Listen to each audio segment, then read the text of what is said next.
Hello friends, welcome back to my channel. In this video tutorial, I will show you how to fix Mortal Kombat Legacy Collection game crashing, not loading, black screen, not launching or other issues on Xbox. So the very first method what you need to do is to restart the game. For that, select your game from home screen. Now press menu button on controller. Now choose quit option. After that, restart your game and then check if the issue is fixed. If not, next method is to clear persistent storage. This will help you to clear the cached data. Open settings, choose device and connections, click on Blu-ray, select persistent storage and then select clear persistent storage. After that, check if the issue is fixed. If not, next is to check internet connection. For that, open Xbox menu, select settings, choose network settings, then select test network connection, then wait for some time to complete and then check if everything is working fine.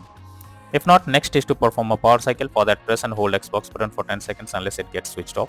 Now unplug power cord from console for 1 minute. Next, plug in console again and switch on your Xbox by pressing the button. Next method is to check for Mortal Kombat Legacy Collection update. So make sure your game is updated and is not outdated. You can easily get the update option as developers often releases patches to deal with several kinds of bugs. So make sure you update your game and once the game is updated, check if the problem is resolved. If not, next is to clear cache of Mortal Kombat Legacy Collection game. For that, open Xbox guide. Now click on My Games and Apps and tap on See All option.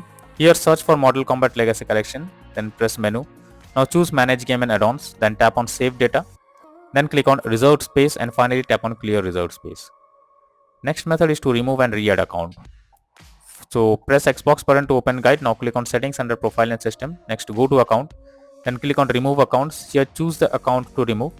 After that, select Remove option. Once done, add the account again and then check if you can play the game. If not, next is to check for Xbox updates. So make sure your Xbox console is updated to latest and not running on outdated version. For that, open Settings on your Xbox, select System and then select Updates. Here check if any update is available and click on it to begin the updating process. Next solution is to check storage space. For that, open Xbox button, then go to Profile and System, then click on Settings, then click on System, then Storage. Here check whether there is available space or not, or else delete some unused apps or games to create space. Next is to reinstall Mortal Kombat Legacy Collection. For that, press Xbox button controller, then move to My Games and Apps. Select See All option. Here select Mortal Kombat Legacy Collection. Press menu button and select Uninstall. After the game is removed, open Mortal Kombat Legacy Collection official website and download the game and then try to play it and see if it is working or not. If not, then the final method is to contact support. So when nothing works, then it's time to take help from the support team. You just have to go to the Xbox support and tell them the issue you are coming across. You can also raise a ticket to let them know about the error and they will better guide you what to do, or else they will try to resolve it from their end. So that's all for now in this video. Thank you.